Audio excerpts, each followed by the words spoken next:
I'm Akia, and you're listening to Hearts in Dramaland.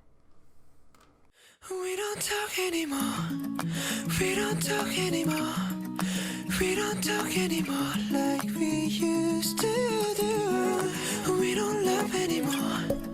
What was all of it for? We don't talk anymore like we used to do. We don't talk anymore. Hi, everybody, and welcome back to Hearts in Dramaland podcast. I hope you enjoyed the returning podcast. I may have been a little bit all over the place. Like I said, I'm getting used to doing this by myself. I hope you still enjoyed it just the same, but also understand that, like I said, I'm getting used to doing this by myself. So the whole setup and everything and how everything's going to play out may change over time as I get used to doing this and how I want to come across, I guess, in the podcast, I should say. So, I'm still going to kind of do it like how I did in the last part, where I kind of do a little K-pop talk, and then we go into our reviews of Lovers in the Red Sky, which I thoroughly enjoyed this week. But I kind of want to backtrack with my reviews because I realized I went a little fangirl-ish, and also, like I said, in the podcast last time, that I kind of re-recorded it because I felt like I was getting a little too recappy. And to be honest, the second go round was not as bad, but it still felt a little recappy, and that's because I kind of went off notes. Like, I technically take notes when I'm not all the time, but because I'm reviewing this for the podcast, I take notes while I'm watching it. Notes sound bad, but it's more so that I'm just kind of like jotting down things that I kind of want to mention or talk about in the podcast. So as I'm watching the drama, especially like scenes that I'm enjoying or stuff that kind of affects the plot, I kind of wanted to, I jot them down to make sure that I remember to talk about in the podcast. And I kind of went off of that. And so there are some topics that I feel like kind of just glazed over or didn't even really talk about at all in the last podcast. So there's a couple of parts from the previous 6 episodes that I do want to address. Not all 6, just a few episodes here and there. I forgot to mention certain things that happened, so I kind of want to backtrack on that and then go into my review for episodes 7 and 8. And also, I know this is being posted the day episode 9 comes out. I had a busy week. I had some long work hours. Your girl out here whole adulting, trying our best to do her thing, and it's been a struggle to get back to be able to record this podcast. So here it is. I'm gonna try to make sure that they at least try to come out, not necessarily the next day, but at least not too long of a days after the second episode for the week airs. So hopefully by maybe Thursday I can have the review for 9 and 10 up. But the situation is that I record in my room for this podcast, and my room is kind of going through a refresh in the coming week. So I'm hoping that I will be able to still at least do some form of a setup while my room is going through a transition to record the review. Fingers crossed I will be able to do that. If not, then it'll get posted probably on the weekend. Anyway, moving on. So since the last podcast, like I said, I don't really pay too heavily much attention to K-pop because mostly Generation 3 stuff is kind of the thing right now. Most of the second generation is not really promoting at the current moment. Well, not true, but no, yeah, true. Most is not really promoting as heavily right now. Some are kind of doing their comeback slowly, but it's not a lot. So, I want to say that I kind of have some third generation artists that are catching my attention. ITZY is actually one of them. I actually like one of their previous songs. I don't even remember the name of it right now. I'll have to look it up. But they had a comeback recently. I think it's like a full album they released. I'm not fully sure because, like I said, I don't know too much. I don't even know the members' names. I just know the group name is ITZY, and that they recently had a comeback. I came across a video for Swipe, and it came out September 26th. I didn't watch it till today or yesterday. So that's how late I am. So that lets you know how much I pay attention to it. But it is what it is. I know like I see when they have other artists have come back, like the new artists have come back, but I don't like just click play because, like I said, I don't really know too much about some of the newer artists. Every once in a while, I may click play or it may come across in a playlist, so that's how I get introduced to them, and that's how I kind of got into ITZY. I was watching a video and then it auto-played, YouTube auto-played the next video, and it was, I think, their debut video, and I kind of watched it through. And after that, I didn't really kind of follow them, but I was like, okay, interesting, I'll see what they'll do. And they've kind of, a few songs here and there have caught my attention since they've debuted. I don't even know how long it has been since they're out, but I like Swipe. Swipe is a nice and catchy song. I don't know, I like catchy K-pop songs, but also I feel like a lot of labels, I feel like they're trying to do the hip-hop style, which I feel like YG kind of had a hold on for quite a while. Like a lot of other labels couldn't really do, I guess, the hip-hop type R&B style with most of their artists like YG did for a while. And now a lot of other labels are kind of bringing that style in, but to me, I feel like it doesn't always come off as natural to some groups to me. So I feel like for ITZY, when I watched their debut video, I was like, okay, I'm kind of feeling like the hip hop vibe can kind of fit them, and they kind of have that, you know, K-pop hip hop version vibe, which, like I said, not all groups can pull off, because I feel like Girl Generation did that. I feel like they tried to do that for a song, and I was like, that is not y'all. To me, I feel like it didn't fit them. It's one of their popular songs, to be honest, but to me, I feel like, to me, it looked like they were trying too hard, and that's my honest opinion of it. But I actually really like Swipe, like I said. So I mean, if you haven't checked out that song or ITZY, you might want to check it out. They have some nice little dance numbers too, so they work hard. So we'll see what they do. I'll see what they grow into even more. But we got to also talk about my bias wrecker, Miss Lalisa. Well, Lisa, but you know, her album, Lalisa. She actually did a performance video for the second song on her solo debut, and Money. And I actually didn't think she was going to do this, but then when Rose had her debut, she kind of had the same thing. She had like an actual music video for one song and kind of like a performance video for the other song that was on their solo debut. So, but the video for Money was like, wow. Like, I mean, it definitely showed off Lisa's dance skill. I keep wanting to say Lalisa. Lisa's dance skill, because she's, like I said, Lisa dances, and hers, I don't know, she just looked good. And it just, and I recently had like my playlist just playing, and like Blackpink's debut songs were playing, and I was just like, oh my gosh, they sound like babies, but it's not that long ago that they debuted.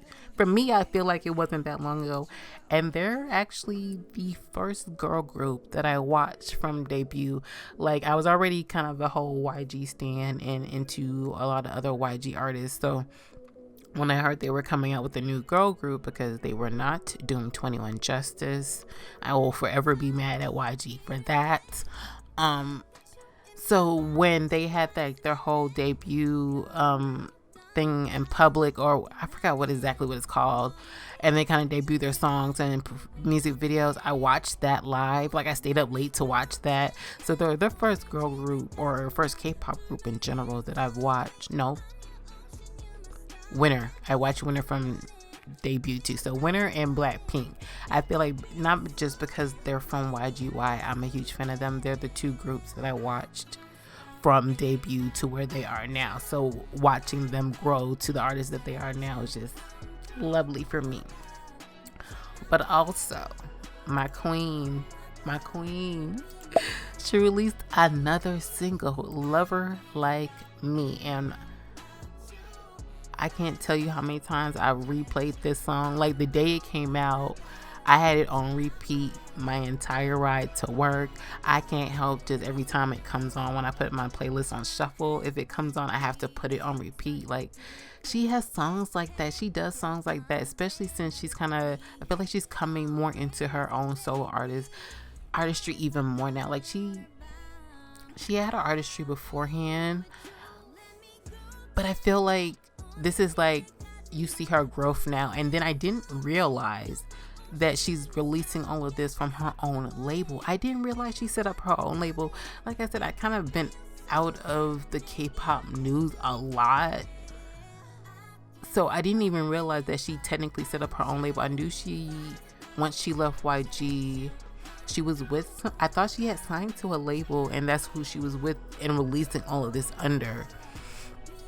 But if she's got her own label, girl, go ahead, because she is giving us all of all the energy, all of it. I love it. She's just constantly releasing music. Like, we were so deprived of all of this CL because YG would not let her release music. And now that she's out there and free, we're getting all of it, all of what we deserved, and she's getting what she deserved. She deserved all of this shine. Oh my goodness. Just love it. I can't wait for her album Alpha to come out. I know I'm gonna buy it. I'm already ready. I'm trying to hold off on buying Lover Like Me. I'm kind of just streaming it right now because I know when the album drop, I'm gonna want it, because she has like another song, 5 Star, that she released a while ago, a couple months ago, that has DPR Ian as, he's in the video. He's not part of the song, but he's in the video. They kind of collab. Like, I love that connection too, because DPR Live and DPR Ian, they're another set of artists that I love too. But anyway, moving on. That's my K-pop spiel. So we will move on to my lovely review of Lovers of the Red Sky.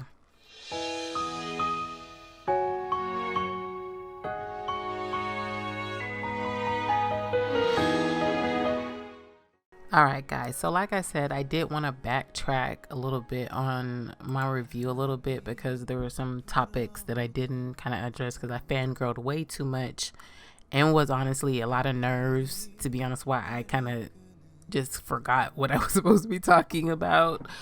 So we're going to backtrack all the way to episode 2. I know that's far, but it's not a lot I got to mention for episode 2 because how we got the kind of adult introduction of our main characters, because like I said, episode 1 ended with them as kids. We saw like the little montage of them being adults, but not really seeing them actually play out their characters until fully episode 2. So like, I like how they introduced them, but I wanted to mention how they introduced Haram's character as an adult. I feel like it was so how they do the male leads in modern dramas. We get to see them either like getting ready for work or getting ready to go out, whatever it may be, and we get the like the jacket throw on or whatever moment, and it's in slow motion. I was like, this is such a setup, but I love it though. And then we get this the because you know we don't see the face yet, of course, and then it pans out back, and then we see the full body and see his face, and then of course at the bottom they have his name and kind of show his full character, so we see what his full title is as an adult, I guess. But I noticed that the subs they have it now, but when I initially watched the episodes, I guess the people who do the subs on Viki have gone back and kind of added a little bit more, because I think most of the episodes are like at 99%, so that 1% is probably them going back and adding in subs because the drama actually puts up the characters' names because we're watching them through different time stages, so we know who they are. And so I didn't notice it the first time, so as I'm rewatching episodes, because we had a break between 6 and 7 because of the holiday, so you know things could be forgotten, so they got time to do all of that. So now that we can see, because now I get to see what Haram's character's full title is, it helps a little bit sometimes. And I wanted to mention that I don't trust the king. Like, to be honest, the actor that plays the king, he's played good characters and bad characters in the lot of dramas that I've watched. I've seen him a lot of times, so I don't know which side of the fence to be on with him, because throughout the episodes he gives me somewhat vibes of that he's good to Haram, but I feel like Haram doesn't trust him, and I don't trust him either, honestly, because he's the one, if how the drama plays it out, he's the one that sent the order to kill his family, his dad, and he just, I feel like he's kind of keeping Haram by his side just to kind of see what he remembers or knows about the past, because he does ask him, like, is your sight coming back? Is your memory coming back? And Haram kind of plays it off like he gets fragments, or no, his sight is not coming back. And I don't know, I feel like his movements, not to say that it wouldn't be within character and it doesn't break immersion, but his character does give the vibe like he does not let him being blind hinder him at all, and gives off the vibe that some people could wonder, are you really blind? Because I guess a lot of people, in a sense, feel like blind people don't have any agency and can't do a lot, which is highly wrong. A lot of them do, and a lot of them want agency. Of course, they probably wouldn't mind assistance or need assistance for certain things, but a lot of them know how to go about their day-to-day lives. They can figure it out, and they depend on other senses, which we get to see.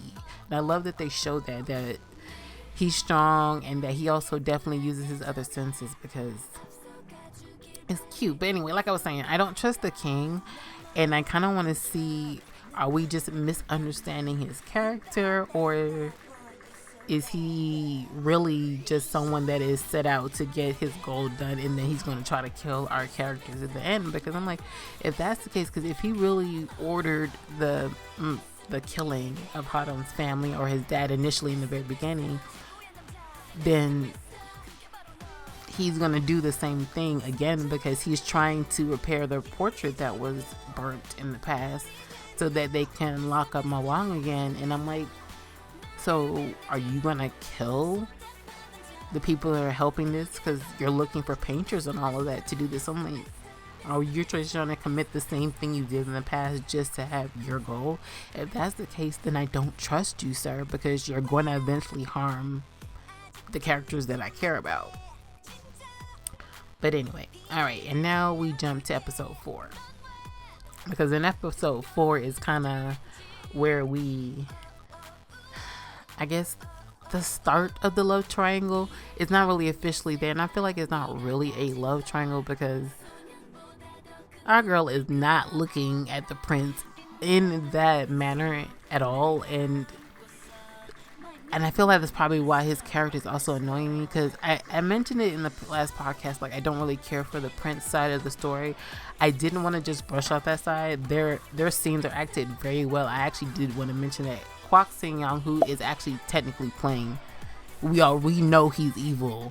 He is doing very well. For my first time watching him play an evil character, I'm just like, sir, you are doing your thing. He is definitely fitting this role. And I'm thinking, like, sir, why have you not had a lead role in a drama yet? Because you broke my heart when you play innocent characters. So if you are scaring me playing evil characters, sir, you definitely are in need of being on a lead role. But you know, I digress. Because in the episode 4, is when like everything kind of mends together. Our couples are kind of really, not a couples because there's only one couple really, but our characters are kind of really meeting after the initial, I feel like the initial setup of character introductions is over with. So I love that even though they're awkward and don't like officially know for real that they're from each other's past, because that's the thing about it, like, I feel the question is up in the air, like they mentioned. I don't remember what episode. I think it is the more recent episode. I'm trying not to bring too much of 7 and 8 into what I'm talking about now. It shows there, like, I feel like they just give off the vibe that they're already a couple. And I love that. Even though it's definitely going to be a push and pull type of thing because of the tragedy and the revenge side of everything. The scene when Chungi met the prince, like officially met him because she's trying to protect Haram, because this is like after he has the whole where he initially the first time he transformed into Momong, I guess as an adult, because that's the thing I need to mention. His words that he says is like, as something I need to point out. I feel like he doesn't necessarily know about Mawang, because definitely he feel like when he's mentioned to him, and then bringing in more recent stuff again, when it's mentioned to him, he has no idea who Mawang is, what Mawang is, or anything like that. But I feel like he knows that he transforms or he blacks out and he doesn't know what happens to him during that time when he's blacked out, because just his line of the words that he say, and then it kind of reaffirmed it more so with the episodes that aired this week. So that's, I'm like, what does he not, how much does he know about what's going on with him? I don't know. I feel like he knows who, I feel like he knows for the most part who's involved, but he doesn't know why things happened. There we go. Yes. Both of our leads, none of them know why their life is the way it is and why their parents' lives were destroyed the way they were. Because Jung-gi definitely asked her headmaster, like, do you know why my dad is the way he is? Because maybe I would change the way I act if you would tell me. And to be honest, I don't know how much her headmaster knows, because he gives off the vibe that he knows something, but I feel like he doesn't know about the fantasy side of everything. Like, I feel like he knows, yes, okay, her dad went to the palace and worked in the palace and painted the king and came back crazy. But does he know that they were performing a ritual and that it was that he's been cursed and all of this stuff? I feel like he doesn't know that aspect of it. And I guess either way, he's gonna try to protect Chung-gi, because he definitely, I feel like he looks at her like either a niece or a daughter, something along that line, not just a student that lives in that works for him or whatever. So I don't know. It's just, the relationship is sweet, but she definitely needs to know the truth at this point, because she's getting involved with things that's setting her up for the fate that she needs, because she has to save the world and save her boo, because he's gonna need it. But like I was saying, I got off track. I got secondhand embarrassment when the prince met her, like officially kind of introduced himself, because she wasn't embarrassed herself because she didn't believe that he was really the prince. And then he kind of did this whole introduction that was just like ill, cheesy. And I mentioned it that I don't really care for the princess, but and I know he's going to be the second lead already from the jump, because I am not new to dramas, but I usually don't get annoyed with second leads off the bat just because they're second leads. Like, they have to actually do something to annoy me, to really bother me. But for some reason, when he did that whole introduction, I did an eye roll. I'm just like, sir, really? Can you reel that in? Like, you doing a whole lot. You're on 20 when you could just do a 10 introduction, sir, at this point. But I understand he's supposed to be noble, he's the prince, but I just like, he's definitely a different vibe from Haram. Haram is, I guess you can see why people say that he's definitely dignified and of noble, because he's very gentleman-like, and I don't know the words, it's not coming to me, but that's the vibe he gets off. But also his older brother, he's definitely giving middle child syndrome, because how he acts, he feel like he is deserving of everything, even though I feel like, okay, I can't speak for how it was in technical real life. So I've only watched historical dramas. Yes, I've read some Wikipedias on Korean kings in the past, but I just feel like in history, I feel like if you weren't the firstborn, not to say that it was always the firstborn that became king, is definitely in history, in Korean history, where it wasn't the firstborn becoming king, but I felt like logically, wouldn't it be for this story?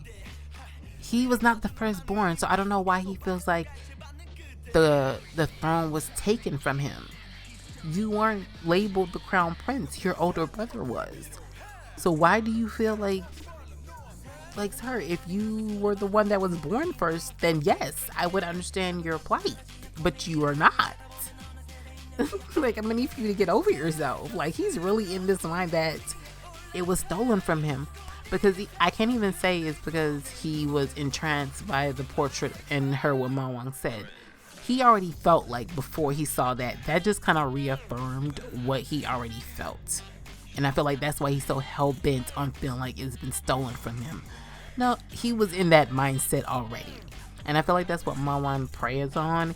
He preys on king or potential kings or princes, I should say, that want power but are not necessarily set up, because the initial king that we meet in the very first episode, that's how he became on throne. He threw a coup and took over the throne.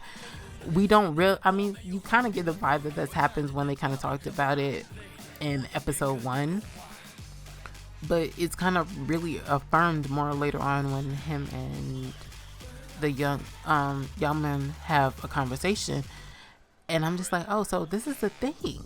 And their dad is technically not the firstborn either, so I'm like, I don't think he threw a coup. I'm thinking just his dad, no, because his dad abdicated to him, so I'm guessing he just wasn't the firstborn, but he became the crown prince.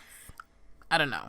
They didn't really explain how the current king came into being the king. Anyway, because he just says he's not, I guess, what they consider the rightful heir, because he wasn't the firstborn.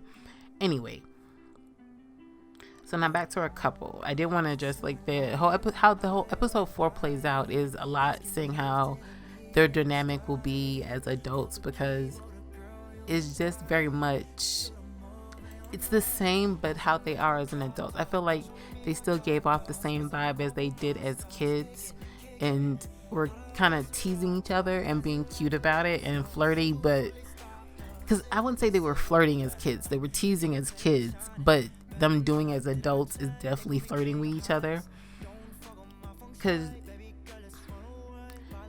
she at this point doesn't have a hint of who he is. And I love that the drama kind of shows that they piqued each other's interest without fully knowing who they were from each other's past. Like I said, like, she ran into him, yes, but his eyes, she was like, oh, your eyes are so beautiful. And then whenever she got back home, she thought about it and thought about him and wondering if he's safe. And so, like, this is before she even had any idea of who he is. Sorry, lost my train of thought.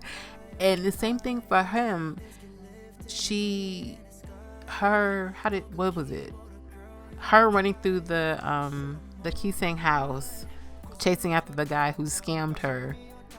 Like, he randomly thought of her like that way, and that's even before he had any idea of who she was. I love they kind of showing that, because they bring up the topic of fate, and like, she asks, and so I'm gonna have to start mixing it now.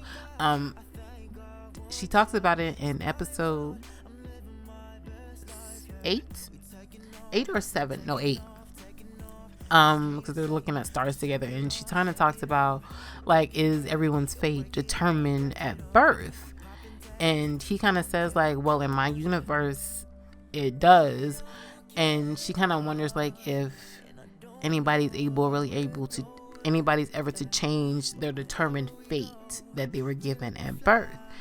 And I feel like it's kind of addressed sometimes in the comment, not necessarily in the comments, excuse me. I read an article where they kind of talked about, like, is their love really just based purely on fate? Like, they only love each other because of fate is saying that they're supposed to love each other, or do they really love each other because they happen to really just love each other?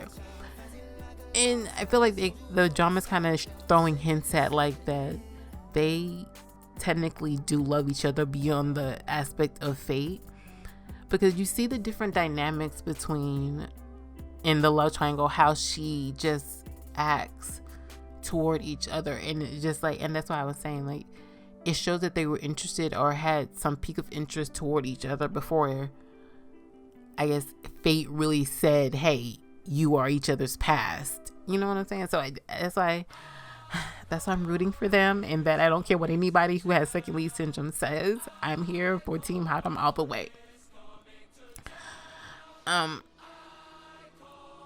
Also, because I need to also bring up, before he technically officially, he has a hint. No, yes. By the end of episode 4, he knows her name. So he's like, I don't think he officially knows until, I don't know if he knows during this scene that she is really her. Like, the name rings a bell for him, but he can't say like for sure. He's like, because he can't see. So in his mind, he's like, maybe they just have similar names, you know? So at this point, he's just wondering. He doesn't have like 100% sure. And they meet up again, and the prince is kind of teasing Chungia and mentioning how she reacted when they first met. And she kind of, because when she first met, she kind of teased him, saying like, well, if you're really the Grand Prince, then I am your wife. And of course the Grand Prince brings that up, but as soon as he brings that up, Haram's face changes. And that's why I was like, this is even before he like has 100% sure that this is the girl from his past. And even though he knows and has his revenge plan that he can't really try to pursue any form of romantic relationship with anybody right now, he doesn't like the fact that any romantic discussion about Chungia with the prince, he don't like it. His whole demeanor changes, his face changes, and it comes up quite a few times over the next couple of episodes. And every time his face goes stone cold, he's not happy. And I love that. Oh, I'm feeding off of that. It's giving me life. I'm loving it. Okay, anyway. So he does the whole like little spill of the tea anyway, and kind of actually uses his blindness. And I feel like now that she is around, he's actually using his blindness as an excuse. I feel like even though we don't see what's happened in those 19 years for him to grow up, I feel like he doesn't seem like the type that would use his blindness as an excuse for anything. But he definitely has used that as an excuse for a lot of hiccups that's happened since she has come around. But I feel like he's also starting to notice that when certain things are happening to him, it's after he's met up with her. But she's also noticing that when certain weird things or confusing things happen, and she like loses her thought and feel like maybe, I wouldn't say deja vu, but she feels like she kind of lost where she was going. She noticed that it's the Samson, who is she is the captain of the ship of the one true OTP, because I'm trying to figure out like how much she's really intervening, because yes, we see now that she's kind of protecting them to make sure that they stay, mainly just to make sure she reaches the goal of getting Ma Wang trapped. But I feel like, is romance really necessary for that? Like, she could have aimed for them to just be friends that bond. And I'm just saying, like, this is why I feel like she's the captain of the ship, because I feel like she's rooting for the romance side of it. Maybe the romance side is part of it, why they need to have, I don't know. Okay, so now we're on to episode 5, so we're done with 4. Okay, so 5 is, we kind of see the start of the painting contest that she enters, which kind of sets her up to be in the palaces, which is where we're at. So we're getting closer to the more recent episodes. So 5 is the beginning of the painting contest, like I said, and the dude who scammed her, I don't understand what his issue is. Like I said, why are you chasing after somebody when you were the one that was scamming her, when she just got you caught up in your own scam? Like, sir, have several seats. Anyway, Haram has to protect her, and I love that he has fighting moves. Like, he may be blind, but we see that he definitely trained to make sure that he can have some form of fighting moves and able to have some protection. Even though he technically has a bodyguard who kind of stays hidden, no one really sees him. I'm trying to figure like this. No, yeah, the Kisangs know about the bodyguard, because I feel like, okay, so Haram has like a hidden identity, but some people know it's him. Like, he's the richest man, yes, but he's over the place that sells paintings where Chung-gi worked or was working for when they kind of reunited.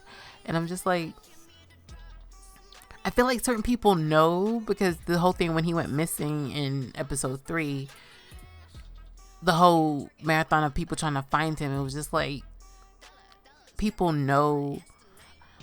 I don't know, I'm just confused. Like, who knows? No one. He has 2 identities. Like, I feel like, does no one know that he's 2 people? Are there a lot of blind people walking around the town?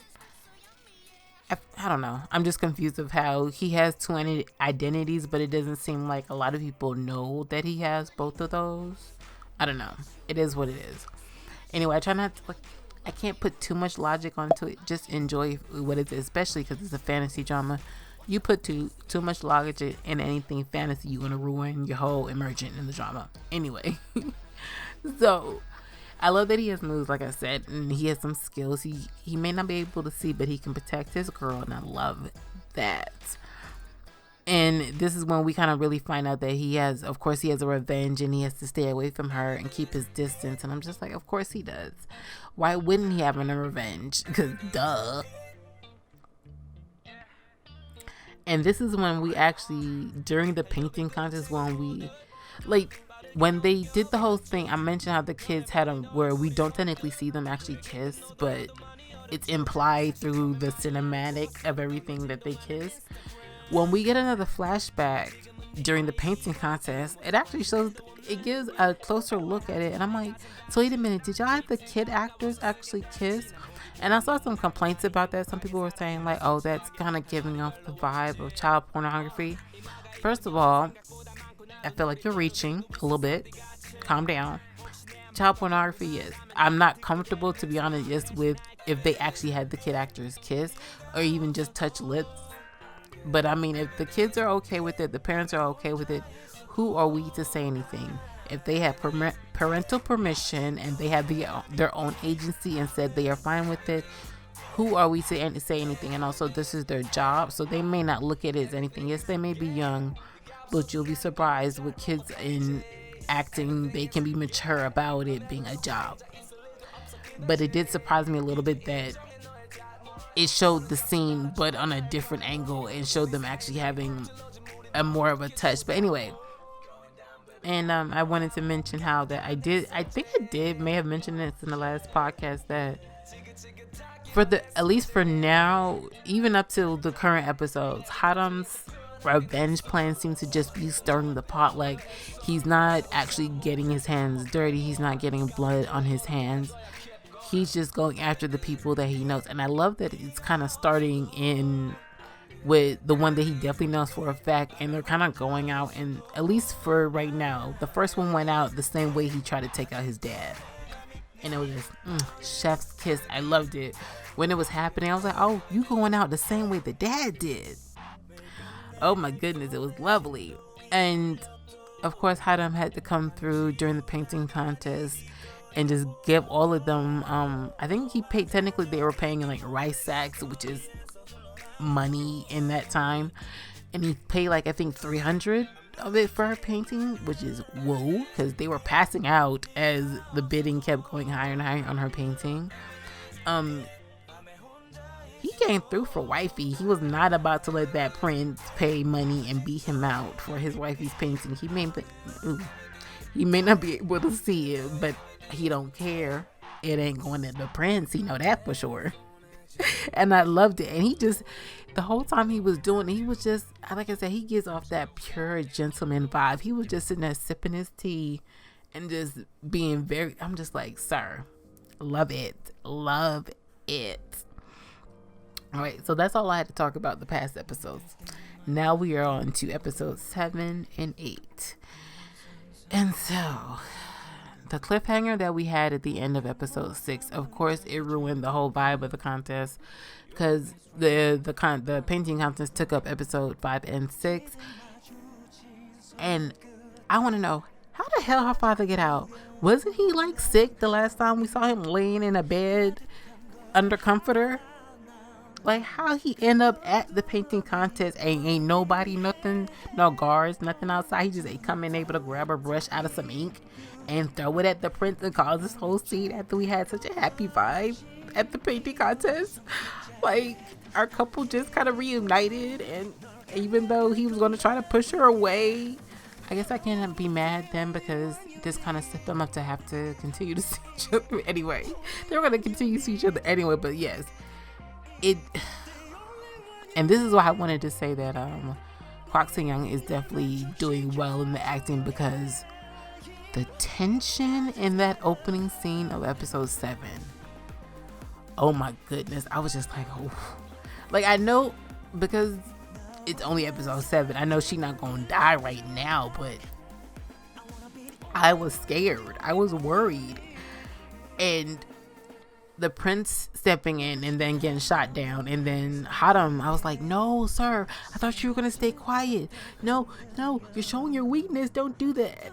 I do that all the time. Anytime our male lead is on a revenge and he's trying to keep his distance, I'm just like, sir, please be careful when you show your interest in our female lead, because then the evil people are going to remember that later, and then they're going to know your weakness, and then they're going to know they can like kidnap that person and threaten you. And I'm just like, oh my gosh, I'm worried. But for now, like I said, his plan is stirring the pot. But here's the thing. The evil prince is definitely very, very suspicious.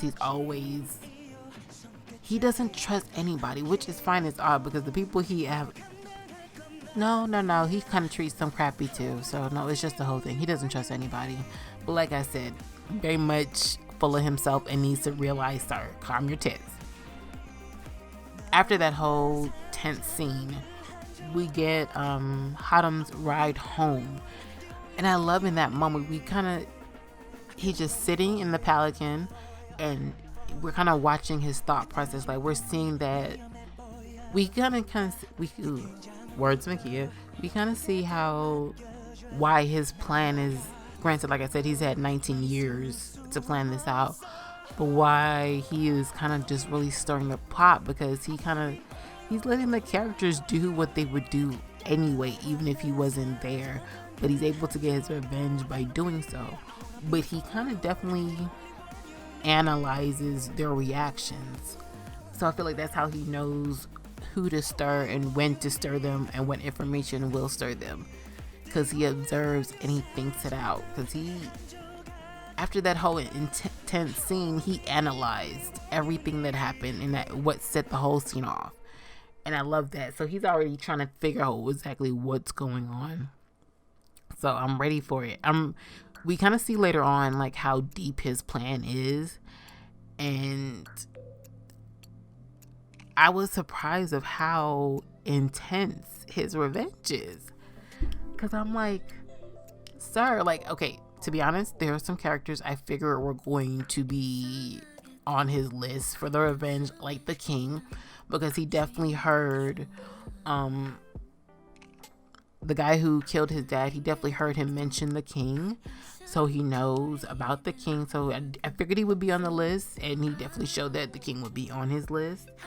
But he has the entire royal line, even Prince Youngman, who up until this point I thought he was like a genuine friend of him, and that he would feel bad for him that he had to take out his father, and he knew his brother was evil. So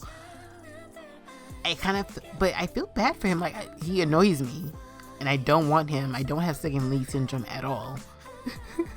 But I do feel bad for him when it comes to this, that he's actually on Haram's list for revenge, because when it comes down to it, the whole scene, the whole reason why Haram's life is the way it is has nothing to do with that prince.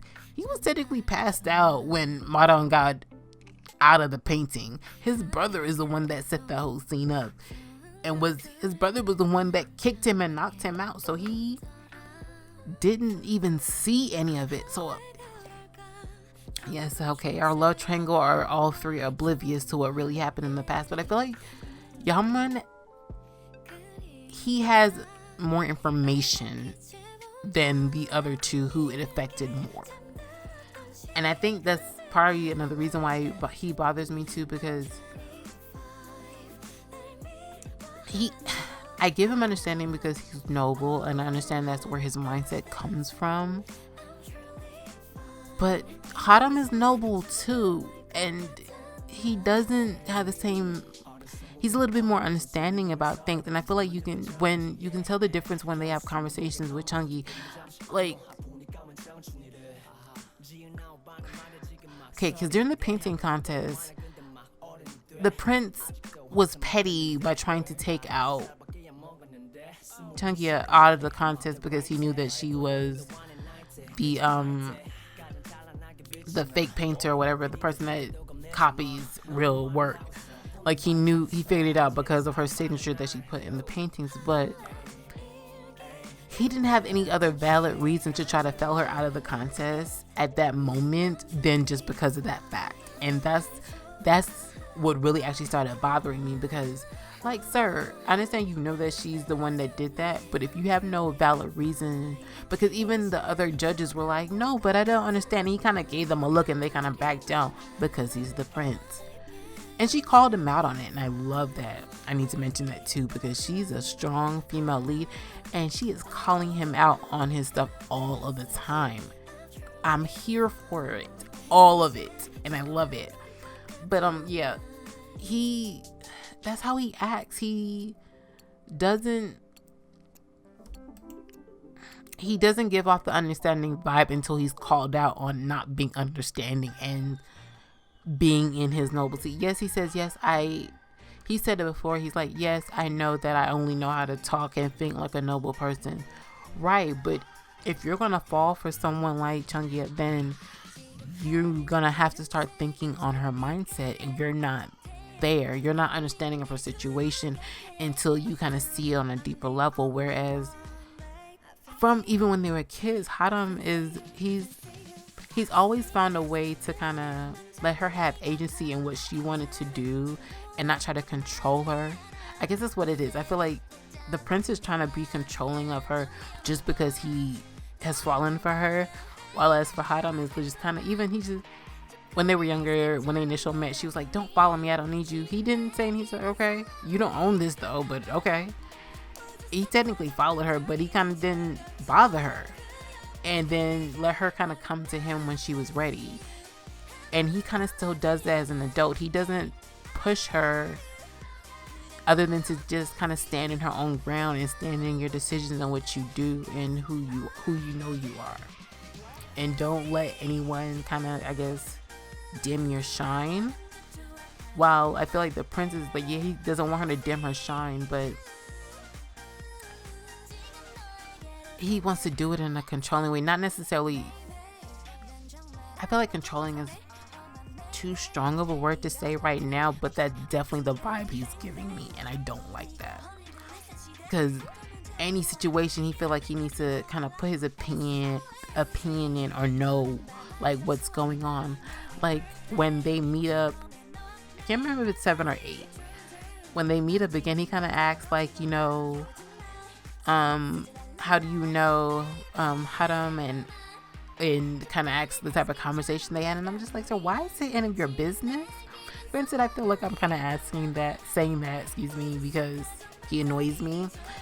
Like literally, I wouldn't say literally yelling, but I'm kind of just talking at the screen whenever he's saying something. Like, sir, is it your business? Like, who is you? Sir, why do you need to know? Like, those are literally what I'm saying every time you try to ask questions. Like, sir, it's not your business. Sit down somewhere. She is not your boo. She is not owned by you either, so leave her alone. And the prince initially tried to deny he knew his feelings, but I feel like he didn't realize how obvious his feelings were, because the king called him out because Chungi won the painting contest, and of course the king is looking for someone to do the royal painting so that they can redo the ceremony, which is the main reason why they were doing the contest in the first place anyway. So he sees all of the pieces that Chungi painted throughout the contest, and the prince is kind of describing them, and you can see the hard eyes just building as he's talking about her work. he's definitely a fanboy of her artwork, and I feel like he needs to realize that, I hate to say that's his lane, but that's where he shines best, being the supportive friend, not being her romantic partner. And I hope he understands that and doesn't turn evil.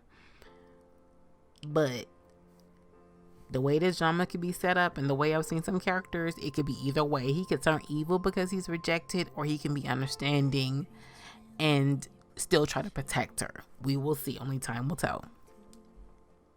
And I wanted to mention that the second prince, because I definitely have more to talk about the princes now than I did in the last podcast, because like I said, I wasn't interested. But like I said, the scenes are well acted, but when their plot line actually is more interesting, I will talk about it. Because now we see that he's kind of planning out things. Of course, I figured he was trying to get Ma Wang because he wants Ma Wang to give him his, air quotes, rightful place. Eye roll. But when he's meeting with his people, you realize, I feel like, to me, he is of the vibe that he's not really planning nothing. Like, he's letting them do all of the work, and they're just there to stroke his ego and use him to get the power. Because if he gains power, they gain power. Of course, that's the vibe they're giving. Because Haram protects Chungia at the beginning of episode 7, it kind of sets up where Haram has to go meet the middle prince, and when he does, they're trying to get his blood, because at this point they already suspect that Ma Wang is inside of him, and which is a little bothersome, because I'm like, dang, the bad people are finding out everything already. We're only on episode 7 and our leads don't even know the full backstory. Like, that's not fair. Like, that's the part about this drama. The evil people in this drama are like a whole 20 steps ahead of our leads, because they have so much more information, which is frustrating, because the whole situation affected our leads more so than anybody else, but they have the least amount of information about what's happened to them and why their life is the way it is, which is frustrating. I just want them to find out. That's why I'm glad that Haram is smart, and that all he needs is to find just a little bit of birdie information, and his mind starts working. Love it. But he just needs the right information to figure out everything. And I think once they realize how connected the shaman is, it might be easier for them to figure out what's going on.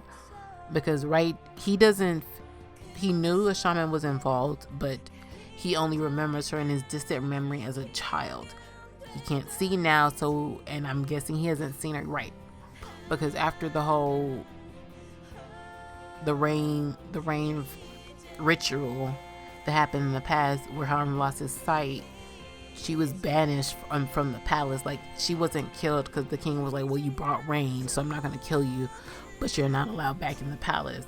So I guess he hasn't heard her voice since a child.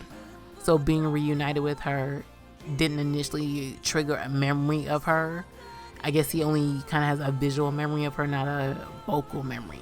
Now he's got a vocal memory of her, and she's actually next on the list, and I'm ready for it, because Homegirl is definitely a fangirl of Ma Wang, and I've gotten that vibe from episode 1 that she is, if Ma Wang was a tangible real man, she would want him to be her boo thing. That is the vibe she is giving me, and I'm like, girl, go sit down. All these people, all the evil characters, I'm like, if y'all go sit down somewhere, because it's none of your business. Why y'all trying to reach for something that ain't yours?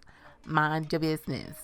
Because Chungia won the painting contest, she is automatically put into the painting bureau in the palace, of course, because that's where she needs to be to paint the king portrait that they're needed to do the ritual for. When she decides to finally go, because to be honest, her keeping her distance from going into the palace was because her dad was sick, and what made her change her mind was that the prince came and visited her. I forgot to mention that, because like I said, he annoys me. I was starting to feel bad for him because he's on Haram's list for the revenge, and I'm just like, I feel bad for him, But then he was being nice to her and he gave her the medicine, and then he had to go and flirt with her. And I was like, sir, I was just starting to root for you. I was rooting for you, and you had to flirt. Every time you flirt with her, you're going to ruin my love for you. You're going to just chip at it away, whatever little bit that's growing. You're going to make the heart go bye-bye. I'm going to need for you to get your act together. Just be her supportive friend, and my heart will grow for you. That's all that matters. But then if that happens and he dies in the end, I'm going to be really sad. Oh. The dilemma as a viewer. And so, right, because the prince kind of gives her the medicine and kind of gives her that push to really kind of go into the palace. At this point, Hatem is kind of not necessarily not kept her distance. They just haven't seen each other since the painting contest, and they don't necessarily run into each other all the time, so they can't. I guess he can't give her advice on to go to the palace because of this, you know. And also, he's trying to protect her. I don't think he would have been one to advise her to go into the palace anyway, because his list of revenge people are the people in the palace. So anyway, when she finally decides to go, she goes, her little goodbye to her little painter family was so cute. And I loved how she called out the headmaster, telling him, like, it's been 20 years. You still hadn't hold Gonjute, I think that's how they say it. Gonjute, you hadn't held her hand in 20 years. Like, you were trying to hold her hand when they were kids. And I was like, I just automatically assumed, to be honest, that they had progressed to a couple over the 20 years and they just weren't necessarily showing it at the current moment on screen. Because they really hadn't had a whole lot of scenes together since we saw the leads as adults. And so I was like, so when she kind of calls him out on not holding her hand in 20 years, I'm like, sir, so you still hadn't moved in 20 years? And y'all work and live in the same place? Are we serious? Like, I'm glad she called him out, and it was cute. The look that she gave Gonjute, when Gonjute was like, thanked her for finally telling him, grow some balls, man. When I was like, oh, that's so cute. I love their little dynamic. She's definitely giving me like niece vibes. Like, that's my uncle. I know he like you. I know you like him. Y'all need to stop playing and get hitched. Period. And it was so cute. They saw her off, and this is where Samjin kind of comes in and kind of prevents or holds off on her not running into because she's actually going to meet the prince, but kind of holds off them running into each other because, like I said, I feel like she's the captain of the ship, but she's also has her plans because I feel like she put the mountain tiger goddess that protects the mountain and the people in the mountain and the palace that we saw in the early episodes is like, it's a child that has a very adult voice. Love that dynamic. It was a slight weirdness when I first saw the character like that, but now I'm used to it and I like it. Anyway, she put her in the painting, I believe, at least that's the vibe it gave me, that she did something to the painting and kind of sent her basically to Hatem and wouldn't let her go nowhere else but directly into Hatem's house. And this is when she finally realized, she's like, wait a minute, hold on. Every time I run into this grandma, something weird happens to me. I'm like, okay. Granted, I wouldn't say she was I ever thought that she was dumb. She's just not, I guess you could say, the noble level smart that Hatem is. But I wouldn't call her dumb, but she just looked like someone that probably just didn't care to focus too much during school and just prefer more the art side of everything. That's the vibe she gives me. And so, sorry, I lost my complete train of thought. Right, so she puts the painting and sets her on her way to Hatem, and she finally runs into him. And then what I love about this moment, I was like, yes, they finally reunited, because that's what was frustrating me about Seven. I was like, last time we saw them was at the beginning, saw them together was at the beginning of 7, and it was a tense moment, and when they hadn't been together.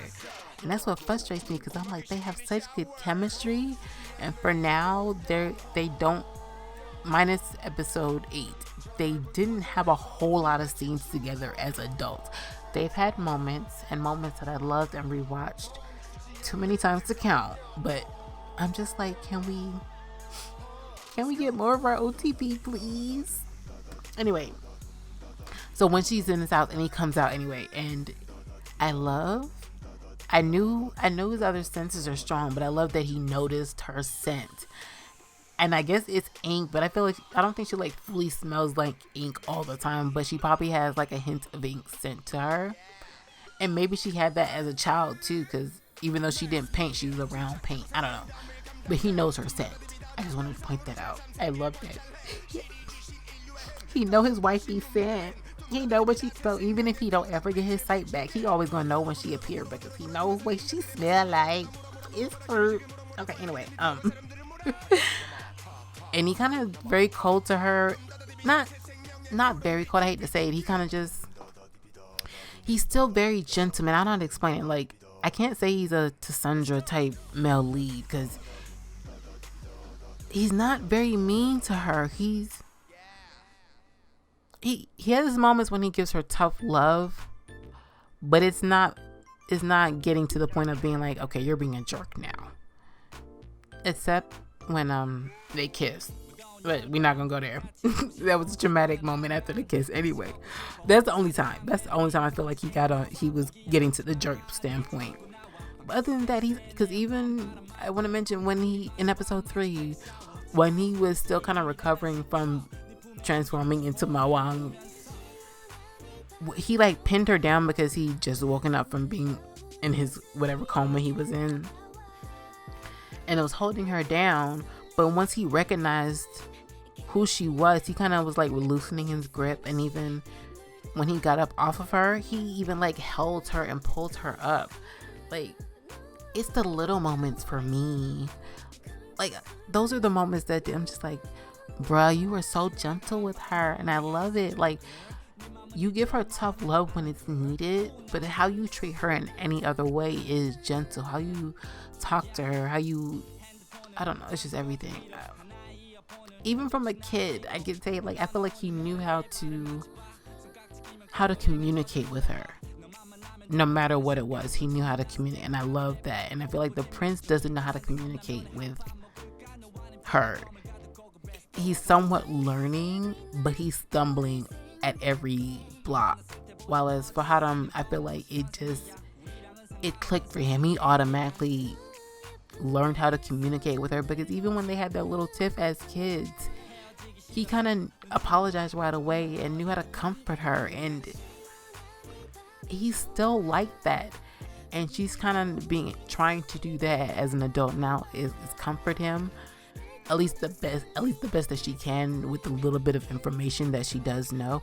And that's another thing I wanted to point out, because when he's leaving her house, the rain starts and the prince comes because he knew that she's supposed to come and meet him anyway. And so whatever. He has a whole moment where he's like carrying her on the back, and Haran comes in and was like, pump your brakes. He didn't say like, she my boo, but he definitely gave the vibe like, this is my boo. She had an appointment with me first. You need to put her down. Thank you, sir. And I love it. But this is when the prince really starts to bother me, because when we start off episode 8, he's just like, oh no. Like, she tells the prince to put her down, and she kind of heads toward Haram because she wants to. And he stops her, and I'm just like, hold up, bruh. This is why I'm just like, you are trying to control what she does when she's trying to say, I'm good. I want to go talk to him. But and that's, I'm like, see, and it's not just because I know he's a second lead. I feel like how his character is treating her, like I said, communication. He knows how to communicate with her. The prince doesn't. He's not understanding what she's actually saying, or even how she's acting, because if he really paid attention, I think he would realize that she definitely already has feelings for Haram no matter what he does. But he feels like he's going to want to protect her. He's going to want to make her fall for him. And I'm just like, sir. I felt like even if it wasn't for Shamsin trying to push them together, she already was interested in him, sir. So let it go. Let it go. That whole confrontation actually with the prince and Haram actually, well, no, not just that. that whole episode 8, the discussions that they had throughout episode 8 showed me that, granted, I knew because Haram was doing the revenge and he's on the list that he was being a fake friend to Youngmin, but Youngmin, the way he's, I guess love makes you do crazy thing, but I feel like he's quick to turn on his friendship on Haram just to, I guess, put his feelings out there about Changia, even though they haven't progressed in anything. And it's just like, sir, calm down. Like, chill out. That's not it. She's definitely, and he's like, when he watches them walk off, because she eventually does go to Adam, he's like, do you not see me? And I'm just like, nope. No, she don't, because she told you to put her down. She went to trying to go to him and you wouldn't let her go. She still went with him. Clearly, you are not that important, sir. I don't care if you're a prince. You ain't that cute. Your hair is dusty. I'm joking. Just saying, like, that's what I'm saying. Just stay in your lane, sir. You was a friend and stay there.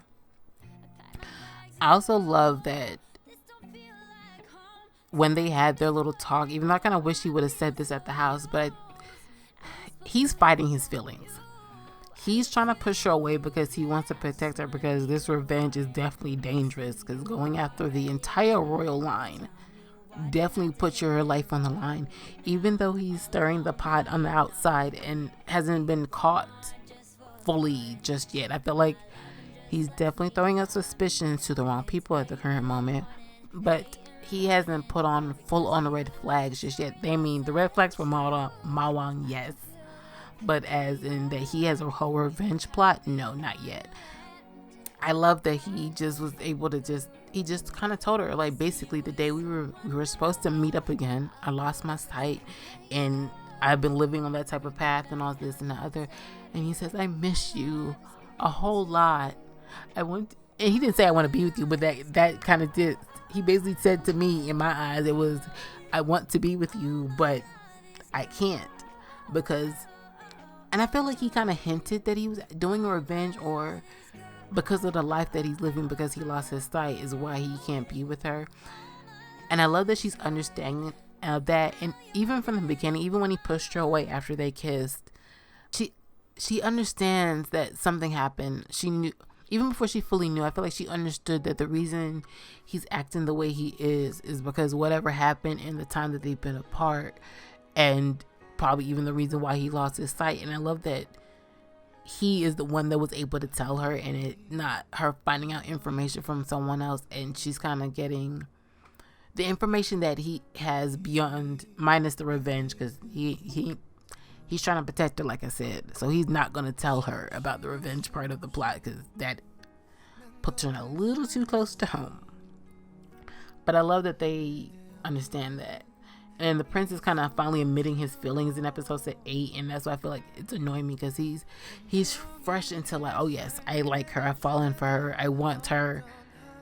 Maybe he's acting so, I hate to use the word controlling, because I feel like it's a little too strong, but I feel like he's trying to put his foot down so much, because I feel like he realizes that she has feelings, or he has an inclination that she has feelings for Haram, and he's already feeling like he's losing, so he's trying to find a way to get that edge up.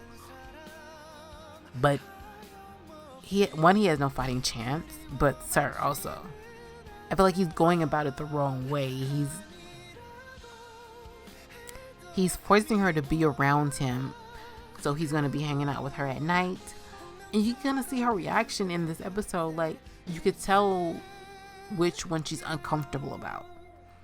Like, she's happy to be spending some time with Haram. Like, when she walks around where he works and runs into him, like, he's, I won't say cold, but he's kind of giving the vibe, like, why are you here? Trying to give off the vibe, like, we're not supposed to be acting like we know each other. We're not supposed to be too friendly, you know, type of thing. And she just kind of steps in and tries to get closer to him and try to have a conversation. And because she does that, I don't know if I feel like, because at this point he already has a hint that whenever he blacks out, it has something to do with her. And I was like, I'm trying to figure out, when he grabs her hand, I'm like, are you grabbing her hand because the prince has already kind of checked you on if you really like her, or because you're trying to test to see if touching her triggers anything? I don't know which one he was doing, or it may have been a little bit of both. Because then he's like, feels her pulse and her heart starts going faster and she's blushing. And he's just like, are you always, does your heart always beat this fast? And I'm just like, sir, you are just touching her and holding her hand. You think she's not going to get a little nervous and blush? I mean, granted, he can't see the blush and like, sir, you think that wasn't going to happen? Because I'm just like, oh, that's cute. And this is when she kind of ends up going to Yangnan, and we see where she's hanging out at night. And when she goes to start working, she's like, oh, you're going to be here? Like, every night? Just hanging out in front of me? And he's like, yeah, just acting like he's reading a book. And you're like, go ahead, do your work. And you can see that she's uncomfortable in her face. And I'm just like, sir, how you going to win her if she feels uncomfortable spending that much time with you by just y'all two together? Because I feel like if the situations were reversed, if she was spending night with Haram, she'll be uncomfortable, but uncomfortable because she's nervous being around him, and not because she didn't want to be spending an awkward time with him at night and you just sitting there while she's trying to paint. Like, really?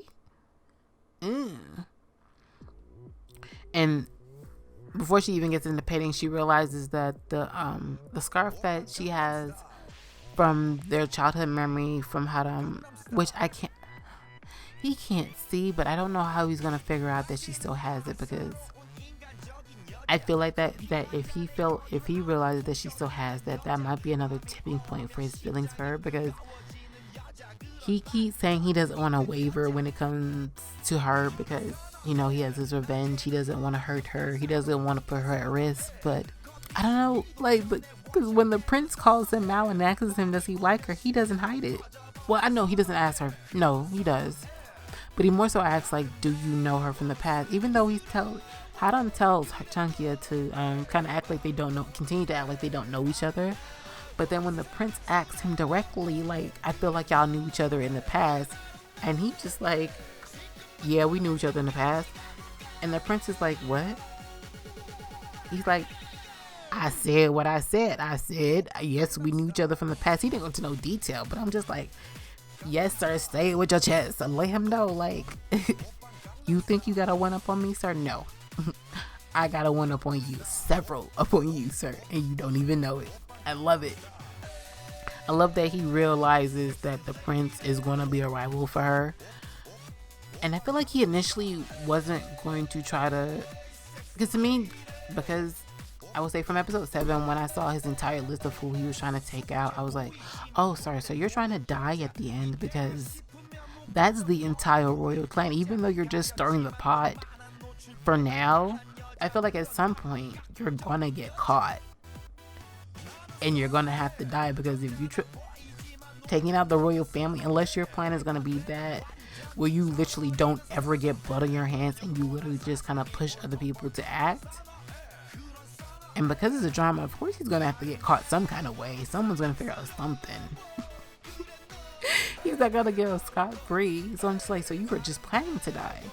But I think when he realized that, at least to me, I feel like when he realized that she's going to wait for him and that he can't really just let go of his feelings of her, that he wants her to wait for him, even though he doesn't tell her this.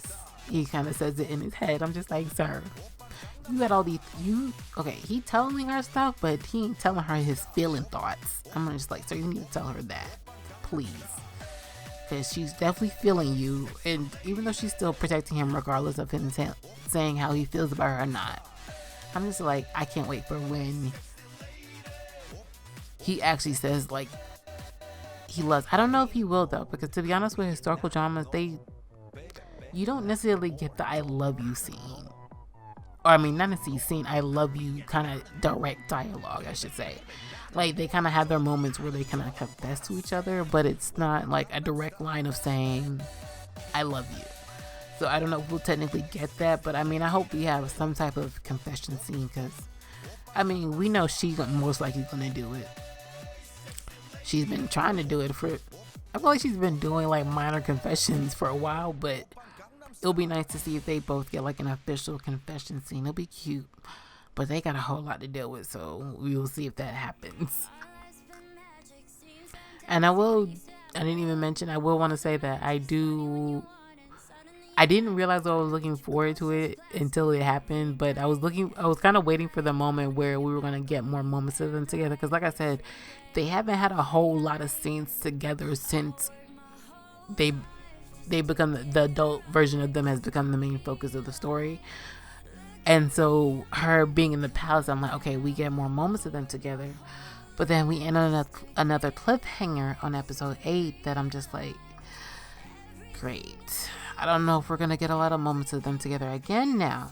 Granted, not because in the preview the prince is telling Haram to stay away from Chunkia, but I'm just like, she kind of sees him, at least the way it ends on episode 8. He's transforming into Marwang, because that's another thing. Like, this talisman, I'm just like, what triggers it? Because yes, I think it's just physical touch with skin to skin contact triggers it. But I feel like sometimes it flares too. I don't know. There's just certain dynamics I'm just wondering, because yes, when he was touching her pulse, I'm like, it didn't show it kind of triggering then. So I'm like, what actually makes it trigger now? Maybe what made him transform in 3 after that, once he got his strength back up, it wasn't easily triggered again. Because what triggered it at the end of episode 8, was him seeing the burnt painting of the king where Mawang was initially trapped. So I can understand that triggering Mawang coming out. But I'm just like, we just got the time of them being together and it's already ruined after the first day. Why do we only get 1 day of them being cute together before tragedy hits? I don't want it. So when that started happening, I was like, seriously? Because that means we're going to get another week of episodes where they hardly have any scenes together. I'm going to be upset. Because they have too much of a good chemistry for us to not get a bunch more scenes of them together. Hopefully we will get some more of them actually finding out information in this upcoming week. As much as I'm loving the romance, and I'm definitely here ready for OTP to be all romance together, I'm actually just ready for them to get the information they need to know, because they are completely lost. Well, not completely. For the most part, they don't really know anything, and I hate that. Too many other key characters and factors in why their life is the way it is know more than they do, and they need that information so that they can win. And I know Samson is probably setting it up for them to find out when they are ready, because it's a lot to take in for what they have to actually do. And I feel like that's another thing, because her witnessing him actually kind of transform into Mawang, will that scare her? Because this is not, I mean, yes, she knows she figures he has a tragic story and knows bits of it, but seeing him transform into Mawang I hope it doesn't scare her. I really don't want it to. Please don't scare her off, because they're too cute. And like I said, even without them making the scenes romantic, I love just them having a moment together or conversation. Like I said, I love their communication, so I don't mind just simple moments. It doesn't have to be charged with romance for me to enjoy their scenes together. So I'm ready for it. So hopefully, like I said, this upcoming week will be good to our OTP, at least with giving them scenes together. Their story is tragic and a lot is about to happen, so I'm not expecting all good things to happen to them this week. But hopefully, we'll at least get some good couple moments. I'm ready for it. Whew. Okay, I've talked a lot, guys. Wow. What a review. I feel like I did a little bit more review-ish than and less recappy this time, and I hope you guys enjoyed my thought process and have your own opinions and ready to leave them in the comments down below. Hope you enjoyed Hearts in Dramaland and will continue to enjoy it. If you have not subscribed already, what you doing? You listen to this podcast and not subscribe? You know you want to. Go ahead and hit the subscribe button and hit that bell button so you get notified every time I upload another podcast. Don't forget that like button so so I know that you like it and are enjoying it. Don't forget to join the discussion in the comments down below as well. And until next time, guys, bye.